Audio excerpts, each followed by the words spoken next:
Bonjour à tous, j'espère que vous allez excellemment bien. Aujourd'hui, on se retrouve pour faire le débrief de Paris-Roubaix Femmes. La version féminine de Paris-Roubaix, on va revenir sur le bilan des Bleus, top flop comme d'habitude. Alors la différence, c'est qu'il n'y aura pas les maillots, mais je vous mettrai le nom des personnes dont je parle en vert, comme j'ai fait sur le Tour de Sicile, où il y avait beaucoup d'équipes dont je n'avais pas le maillot, vu que c'était des équipes continentales sur le Tour de Sicile. Là, le problème, c'est que, étant donné que j'ai assez rarement le temps de parler de cyclisme féminin. J'ai pas eu le temps de récupérer les maillots, puis ça permet de faire une petite différence. Ah, ça change d'habitude au niveau de la mise en forme. Donc on va revenir sur toutes les concurrentes, sur tout ce qui s'est passé dans cette course. Bilan des Bleus, top et flop. N'hésitez pas à vous abonner à la chaîne, à réagir dans les commentaires, mettre un pouce bleu, à partager la vidéo sur les réseaux sociaux, notamment auprès de vos proches si vous pensez que ça peut les intéresser. Quand vous abonnez à la chaîne, vous pouvez mettre la petite cloche, comme ça vous êtes au courant des dernières vidéos qui sortent sur la chaîne. Et bon, on commence tout de suite avec Paris-Roubaix Femmes. Course qui a mis un peu de temps à se décanter, mais en même temps, il y a moins de kilomètres de pavés. Donc c'est vrai que Mont-en-Pévèle, je pensais qu'à Mont-en-Pévèle, il y aurait quand même un gros coup de vis et ça se décanterait. Et puis en fait, il y a eu un gros coup de vis à Mont-en-Pévèle, mais derrière, ça n'a pas vraiment continué. Et puis, comme souvent sur Paris-Roubaix, c'est pas sur les sections les plus compliquées où les écarts se sont faits. Longo Borghini est parti à 30 bornes de l'arrivée. J'avais dit quand même qu'à 30 bornes de l'arrivée, alors je ne sais plus si j'ai dit pour la course féminine ou pour les garçons. J'ai dit faites attention à l'enchaînement, on a beaucoup de secteurs en 10 km. Et elle est partie au début de cette section-là, et puis ensuite vous avez eu l'enchaînement Canfin-en-Pévèle, Carrefour de l'Arbre, où elle s'est fait une belle frayeur dans Canfin-en-Pévèle, mais elle n'a jamais été rattrapée. Puis derrière, ça a commencé à se regarder ensuite, et son écart a augmenté, mais elle a vraiment été parfaite. Mais voilà, cette course a mis un petit peu de temps avant de démarrer, avant de se mettre en route. C'est avec l'année dernière, on a eu la chance d'avoir des conditions compliquées qui avaient fait que la course s'était décantée très tôt et s'était pas passé énormément de choses l'année dernière. Elisabeth Deignan était partie, et puis voilà, on l'avait jamais revue. Et puis après, derrière, ça avait été vraiment une course à l'élimination, on va dire. Là, on sent que ça a mis un peu plus de temps, mais aussi parce qu'il n'y avait pas la trouée d'Arenberg sur ce parcours. Quand vous enlevez les 20 premiers kilomètres de pavé, vous enlevez quand même des sections aussi, Trois-Villes à Inchy, qui sont des sections compliquées. Et comme la course féminine est plus courte, et voilà, les 17 secteurs pavés, il y a eu moins de différence, avec quand même des gens qui sont passés à côté, des gens qui ont réussi. Et puis le podium, il est très beau parce qu'on a un peu le gratin mondial du cyclisme. Voilà, on a des filles qui sont quand même très performantes en ce moment, et depuis quelques années aussi, donc c'est pas un podium au râpé, ça n'a pas été une course au rabais, et ça a quand même été spectaculaire sur la fin de journée, donc intéressant. On commence tout de suite par le bilan des Bleus. Du côté du bilan des Bleus, je commence avec la Cofidis, que je trouvais était très intéressante. Alors je rappelle que la Cofidis ne fait pas partie du gratin mondial. La Cofidis est une équipe de 2e division, ce qui peut paraître surprenant. Je pense que de toute manière, il va falloir réfléchir du côté de l'UCI, du côté du cyclisme féminin, à la classification des équipes.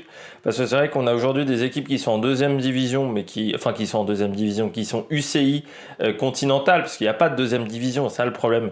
Aujourd'hui, vous êtes soit en World Tour, soit vous êtes en continental. Il n'y a pas d'entre-deux. Et je pense que c'est un problème parce qu'on voit, vous avez des équipes en 2e, en continental, qui mériteraient d'être au-dessus, et puis vous avez des équipes de continental qui elles se retrouvent dans la même catégorie des équipes qui sont bien mieux représentées. Je pense notamment, nous en France, on a Saint-Michel-Aubert 93, le Stade Rochelet, c'est pas du même niveau que Cofidis.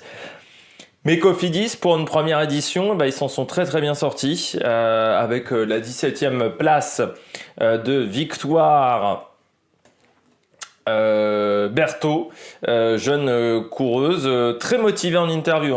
Je l'ai entendu en interview. Belle intelligence de course, elle vient de la Dolticini en Belgique et on sent qu'il y a déjà une belle idée de ce qui devait se passer en course. On sent une grande intelligence de course. Je pense que c'est une fille qui doit garder pas mal de cyclisme dans l'année parce que enfin, vraiment ce qu'elle disait c'était très clair de ce qui se passait pendant la course. Donc c'est une fille qui connaît bien ses adversaires et puis de 21 ans seulement, Victoire Berthaud, née le 16 août 2000. Elle a été très très forte, elle a fait vraiment du très très bon travail et elles étaient dans le groupe de tête. Quand vous êtes une équipe comme ça continentale, être dans le groupe de tête, c'est déjà du bon boulot. Ça a été très intéressant la course qu'elle a réalisée. Elle avait déjà été 11e du Drenthe Art van Westerveld. C'était au mois de mars. Et puis l'année dernière, elle avait fait 18e du Dwarsdoor der Westlook.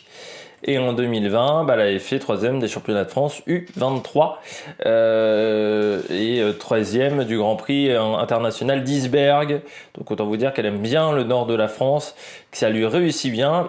Et là, elle a fait vraiment des très très bons résultats. Donc belle satisfaction pour une fille qui est quand même dans le circuit professionnel depuis 2019, donc à 21 ans, c'est-à-dire qu'elle a commencé très très jeune, Victoire Berthaud. Mais la Cofidis en soi ne s'est vraiment pas ratée.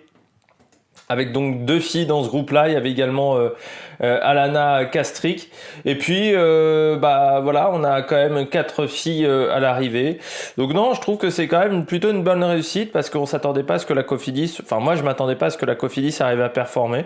Et autant vous dire que Victoire Berthaud, je ne la connaissais pas. Donc pour moi c'est vraiment une belle surprise, elle a vraiment fait du bon travail, première féminine. Alors c'est un peu le problème de cette course, hein. Comme je le dis souvent, la France fait partie de la 2e division au niveau des nations. Il nous manque même une Juliette Labous, c'est encore inférieur. Il nous manque des filles qui soient en capacité d'aller chercher la gagne sur des grandes courses quand il y a vraiment une grosse densité mondiale. C'est là-dessus où on doit travailler parce que voilà, la France est encore, je dirais, dans la 2e division des nations du cyclisme féminin. Dans la première division, vous avez l'Allemagne, vous avez les Pays-Bas, l'Italie. Pas encore la Belgique totalement parce que derrière le Lotte Kopecky, c'est pas non plus incroyable. Et puis vous avez les États-Unis qui ont du monde. Mais belle performance de la part de la Française. Je passe également du côté de la FDJ. On peut saluer la 5e place de Marta Cavalli qui est sur sa lignée de l'Amstel. Marta Cavalli qui a pourtant crevé au mauvais endroit parce que l'assistant, je crois, ne savait pas changer une roue de vélo. Je pense qu'il s'est retrouvé comme moi. C'est-à-dire moi, si tu me demandes de changer une roue de vélo en 1 minute, je vais pas te le faire du tout, hein. Je crois qu'il allait tomber sur moi en fait, l'assistant, vraiment sur le bord de la route.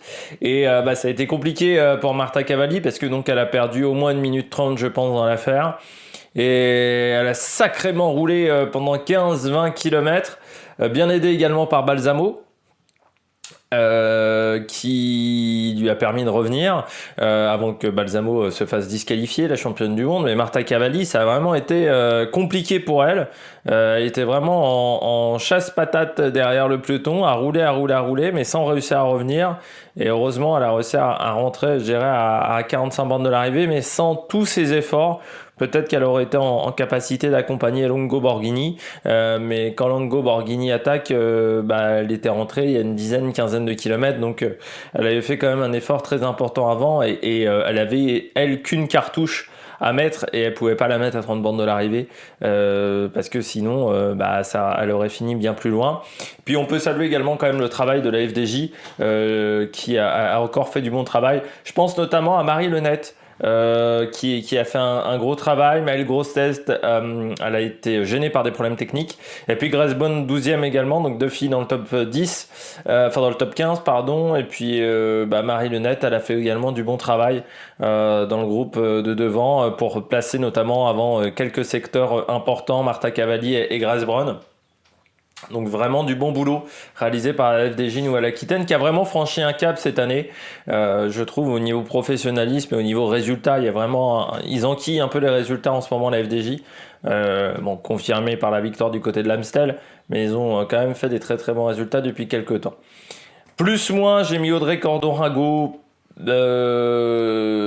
J'ai hésité avec un plus, vraiment, pour Audrey, parce qu'elle fait quand même du bon boulot pour aider Longo Borghini. Elle fait partie des filles qui ont cassé les relais dans le peloton une fois que Longo Borghini est parti. C'est dommage qu'elle n'arrive pas à accrocher le top 15, mais comme elle l'a dit, elle a eu la Covid, elle a eu du mal un petit peu à s'en remettre. Mais voilà, elle finit 27e à 4 minutes 30. Donc l'écart est important. Donc c'est pour ça que je la mets en plus moins, mais elle a quand même fait du bon boulot pour Longo Borghini et pour Van Dijk également. Enfin Van Dijk et Lucinda Brand, hein, parce qu'elle les a énormément aidés. Comme elle l'a dit en interview, elle peut pas être déçue, c'est sa coéquipière qui gagne. Deuxième victoire d'affilée quand même de la Trek sur cette épreuve. Il y a une maîtrise donc de la Trek sur cette course pavée. Mais Audrey, ouais, bah, elle a un peu souffert. Elle a un peu souffert. Après, c'est vrai qu'elle n'avait pas eu de grands résultats depuis le début de saison. Donc, moi, je l'avais mis parmi les coureuses à suivre parce qu'elle n'avait pas de grands résultats non plus, même si je sais que c'est une fille qui est très performante. Mais voilà, on pouvait s'attendre. Elle avait fait 8e l'année dernière, donc on pouvait s'attendre à ce qu'elle arrive à réaliser la même chose. Mais voilà, ça a été un peu plus compliqué pour Audrey, qui a quand même, voilà, qui était à l'avant, qui a fait quand même du bon boulot. Donc c'est plus moins pour moi. Et puis j'ai mis en plus moins également Aude Bianic. Pas aidé par les problèmes techniques Aude Bianic. Alors comme toute la Movistar qui a enchaîné les crevaisons, les problèmes, parce que Emma Nosgard aussi, elle a eu pas mal de soucis. Et Aude Bianic a fini 44e du côté de la Movistar. Mais on l'a peu vu en fait travailler, mais elle a eu une crevaison au mauvais moment. Et c'est dommage parce que Aude Bianic, je pense qu'elle a le gabarit vraiment pour être performante sur cette course-là, 1m75, 64 kg, voilà, c'est un gabarit, je pense, très intéressant pour une fille. C'est un grand gabarit, hein, Aude Bianic. Donc c'est intéressant pour cette course-là, mais voilà, elle s'en est pas bien sortie. Voilà, avec cette crevaison. Donc c'est dommage pour la française de la Movistar qui est également en fin de contrat selon Pro Cycling Stats. Hein, elle est en fin de contrat en 2022. Elle avait fini 21e l'année dernière Paris-Roubaix. Je l'avais vu très en jambes, hein, parce que je rappelle que j'avais regardé Paris-Roubaix l'année dernière chez les filles.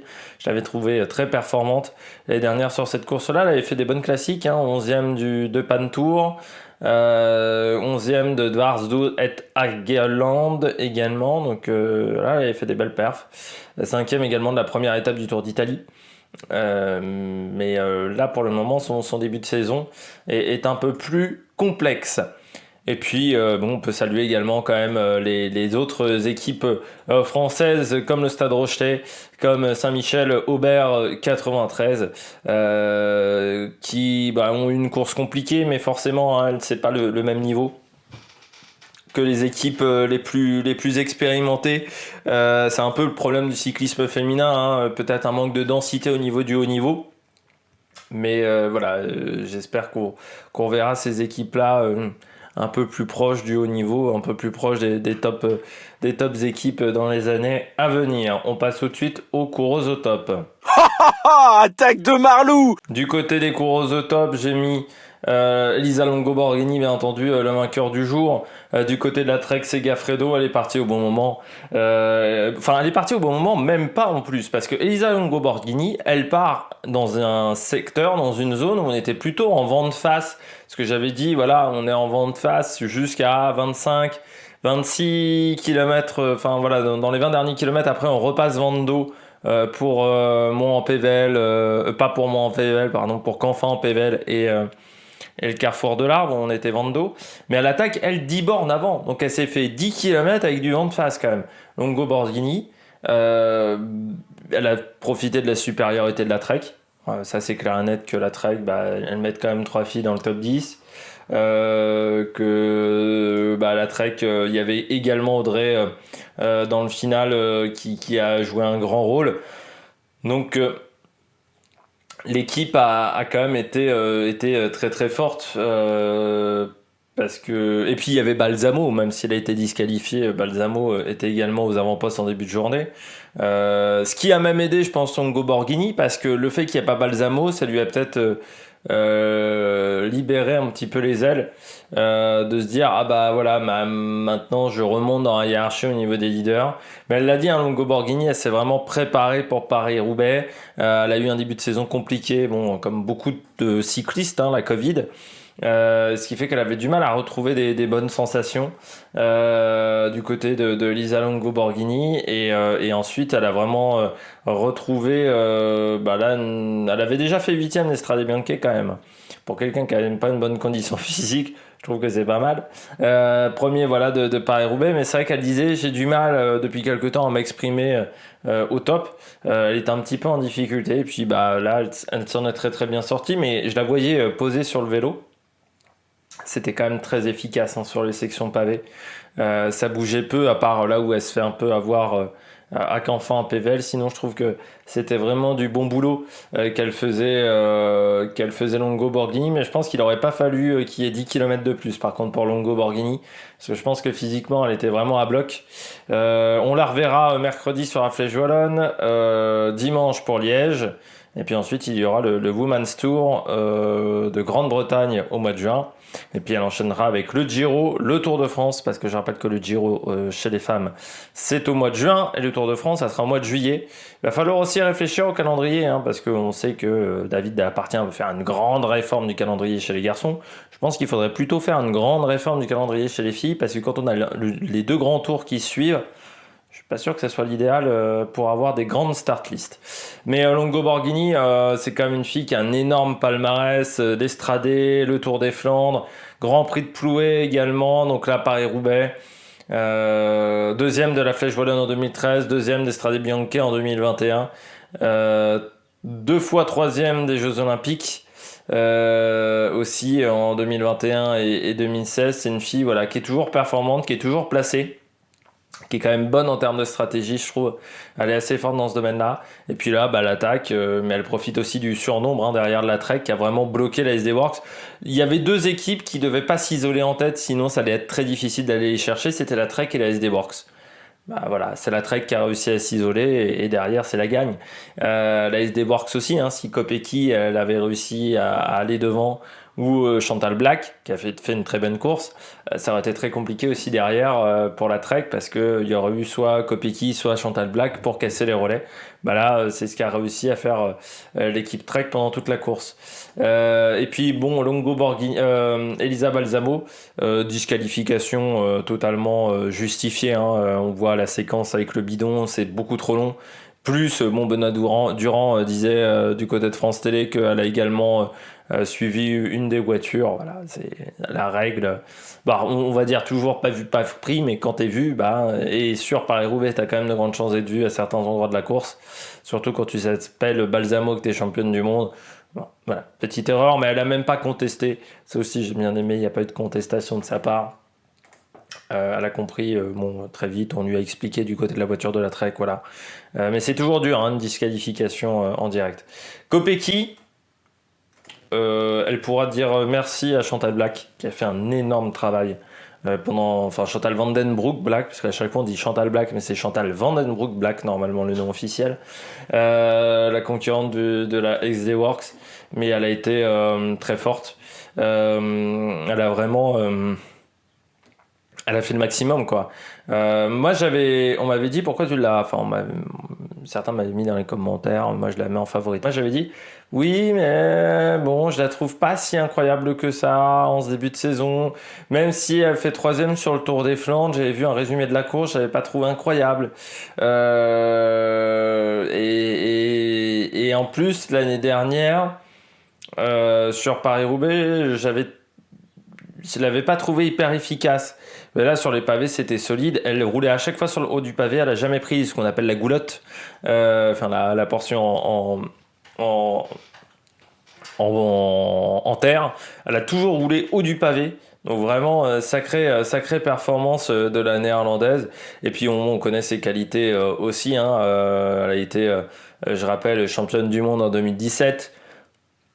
Elle a remporté l'Amstel, le Tour des Flandres, mais c'est vrai que je la trouvais depuis quelques années un peu moins performante que dans ces grandes années où c'est vrai qu'elle était capable de faire aussi bien que Van Vleuten ou que Marianne Vos. Il y a des années où elle était solide. C'est vrai que 2016, ça a été une grande année pour elle. Mais je trouvais qu'elle était un peu moins performante depuis quelques temps. Chantal Blaak, Vandenbroek Black. Mais là, elle a été très très forte. Voilà, elle a réussi à être aux avant-postes. Elle a fait vraiment du bon boulot.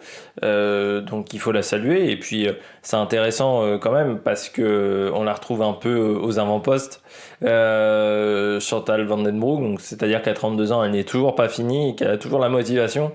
Et elle a fait du sacré travail pour Lotte Kopecky. Lotte Kopecky, voilà, qui a fait vraiment du bon job.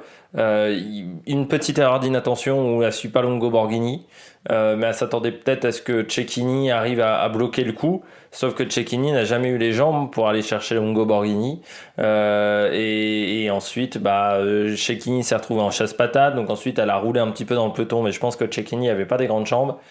Et puis elle se fait un peu manger.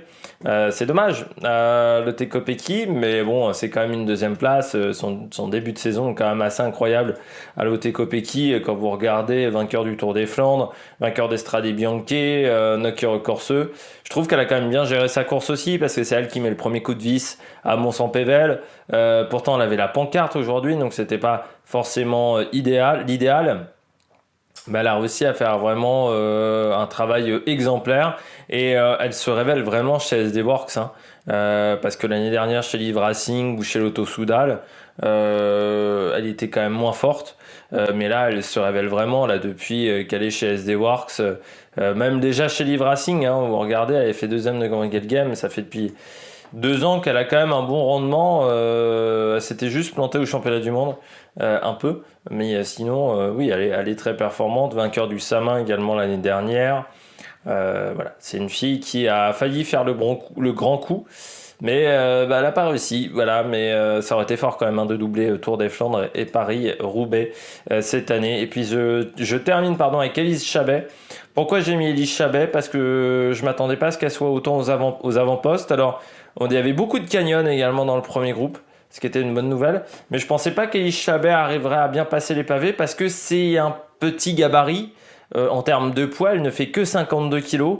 Et on le sait, hein, chez les garçons, ce sont les grands gabarits qui arrivent à s'imposer. Pour moi, c'est plus une grimpeuse que vraiment une fille fan des pavés. Mais elle a réussi à s'en sortir vraiment très très bien et elle a fait du bon boulot. Donc il faut la saluer. C'est une fille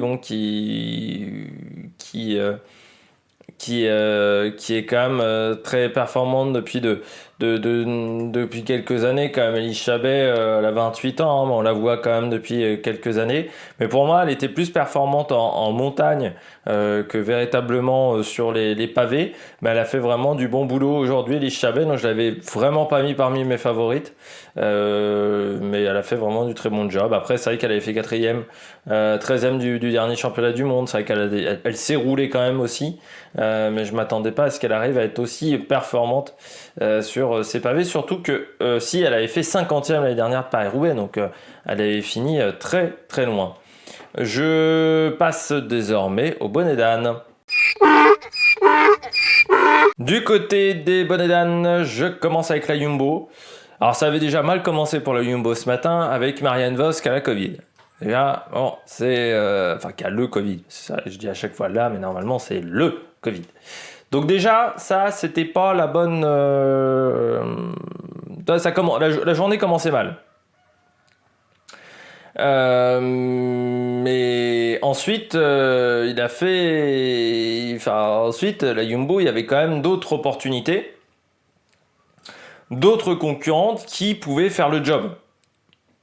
Je pense notamment du côté de la Jumbo, là ils ont oublié de mettre, il y avait Corinne Riviera, hein, Oui, il y avait Corinne Riviera du côté de la Jumbo, parce que là, il n'est pas indiqué. Mais pour moi, elles avaient des néerlandaises, je pense puis l'allemande Ronnie Casper également, qui pouvaient faire le job aujourd'hui au niveau des pavés. Puis il y avait quand même un petit collectif. Sauf que, un peu comme les garçons, quand ils n'ont pas eu Wout van Aert au Tour des Flandres, elles n'ont pas réussi vraiment à créer une stratégie d'équipe. Pourtant, elles étaient dans le groupe de devant. Les Jumbo, mais elles n'ont pas réussi à faire une stratégie vraiment collective. Elles n'ont pas anticipé aussi parce que c'était des filles qui ont quand même des qualités, mais peut-être qui n'étaient pas suffisamment fortes pour faire la différence au carrefour de l'arbre, d'attendre le final. Donc il fallait peut-être qu'elles anticipent, mais on les a jamais vues en fait les Jumbo pendant toute la course. Et au final, la première Jumbo, elle est un petit peu loin. Elle est 14e, c'est Tunch. Putain, les noms compliqués, c'est ma semaine. Tunch T, Tunt G, Tuntier, Bercuis, je sais jamais comment le dire. Romy Casper finit 19. Corinne. Non, on met bien Corinne Labecchi, donc c'était pas Riviera. Ou soit elle a changé de nom, c'est plus Riviera, c'est Labecchi maintenant. Oui, je pense qu'elle a changé de nom, c'est pour ça qu'on me met de Labecchi. Parce que pour moi c'était Riviera avant, mais sur Pro Cycling Stats c'est marqué Labecchi qui a crevé aussi à un moment dans une section pavée, mais je pense qu'elles avaient les capacités de faire mieux, les Jumbo, que cette place de 14e, et je pense qu'elles sont un peu passées à côté, mais un peu comme les garçons. Voilà, une fois que le leader n'est plus là, c'est compliqué de recréer une stratégie derrière, et elles sont passées un petit peu peut-être à côté. Bastianelli également. Pourquoi Bastianelli? Parce qu'elle était très forte. On l'a vu aux avant-postes à un moment dans le groupe qu'avait formé Lotte Kopecky à Mont-Saint-Pével, et pourtant elle ne finit que 15e. Alors c'est la première fille de l'équipe UAE Team ADQ qui au final n'a pas été très présente, parce que Eugenia Bujac après a eu une crevaison aussi, mais derrière on n'a pas vu grand monde dans cette équipe UAE, mais elle avait fait vraiment un bon numéro, Bastianelli. Mais le problème c'est que dans ce groupe de 3 elle ne s'entendait absolument pas. C'était vraiment un moment de course très bizarre même au moment de Mont-Saint-Pével, parce que donc on a ce groupe là qui sort à 3 et en fait elles ne se sont jamais entendues. Pourtant derrière dans le peloton ça ne roulait pas très vite, mais elles n'arrivaient pas non plus à collaborer les unes avec les autres. Et c'est vrai qu'à ce moment-là, Bastianelli paraissait très forte, et pourtant elle ne finit que 15e. Elle n'a pas réussi, elle a peut-être consommé toute son énergie à ce moment-là, ce qui est un petit peu dommageable, mais c'est dommage pour cette formation UAE, parce que ça passe aussi un petit peu à côté de la course. Mais Bastianelli, très bizarre, parce que voilà, elle était très forte à 50 bornes de l'arrivée, puis au final elle finit à 15e à 2,54. Elle a peut-être raté là aussi une belle occasion, un moment de sortir. Et puis je termine avec Bike Exchange. Inexistant, Bike Exchange, voilà. C'est quand même une équipe qui a eu Van Vleuten, qui a eu des filles très fortes. Bike Exchange, regardez, donc il y a eu Van Vleuten, vous avez eu Amanda Spratt aussi, qui est toujours là même, mais il y a eu des très très bonnes concurrentes. Là je regardais Orica, il y avait Garfoot également qui était une très bonne concurrente, Sarah Roy. Et Van Vleuten qui a passé quelques années dans cette formation, et c'est assez incroyable qu'aujourd'hui Bike Exchange, quand tu regardes l'effectif, ça soit un peu faiblard. Il n'y a pas forcément la fille qui a la capacité de mener le train. Pourtant on a des moyens, je pense, du côté de Bike Exchange. On a misé, c'est l'une des formations, je pense, World Tour qui a misé le plus tôt sur le cyclisme féminin. Quasiment dès sa création, il y avait une équipe féminine en même temps. Et aujourd'hui, ils sont passés à côté, mais en même temps, quand tu vois la start list de Bike Exchange, Jessica Allen, Danielle Campbell, Nina Kessler et Ruby Roseman Gagnon. Simplement 4 au départ en passant aussi. Donc il y a peut-être eu beaucoup de cas de Covid dans cette formation. Je ne sais pas, mais c'est quand même...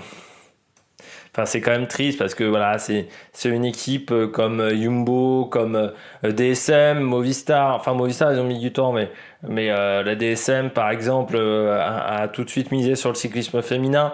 C'est des équipes un peu pionnières du cyclisme féminin professionnel. La Jumbo, parce que je rappelle qu'il y a toujours une traduction aux Pays-Bas avec la Rabobank aussi, qui, elle, était l'équipe un peu pionnière. Mais comme la Lotto également, et c'est dommage que cette équipe n'ait pas réussi à perdurer au niveau de l'effectif. Et là, c'est vrai que l'effectif n'était pas suffisamment bon, et puis avec pas vraiment de spécialistes. Donc ça finit loin. La première, c'est Daniel Campbell, qui finit 42, je crois qu'il a chuté pendant la course. Mais à 8 minutes 57, c'est un peu trop loin pour ces concurrentes-là. Donc déception pour moi du côté de cette formation parce que je m'attendais à un peu mieux et je suis un peu déçu. Voilà par la performance qu'ont réalisé ces filles de la formation Bike Exchange. J'espère que vous avez aimé cette vidéo. Je vous rappelle qu'il y a la présentation de Paris-Roubaix. Demain, on fera également le débrief de Paris-Roubaix masculin, demain soir. Et puis d'ici là, n'hésitez pas à vous abonner à la chaîne, à réagir dans les commentaires, à mettre un pouce bleu, à partager la vidéo, notamment sur les réseaux sociaux. Et ciao, ciao sur la meilleure production.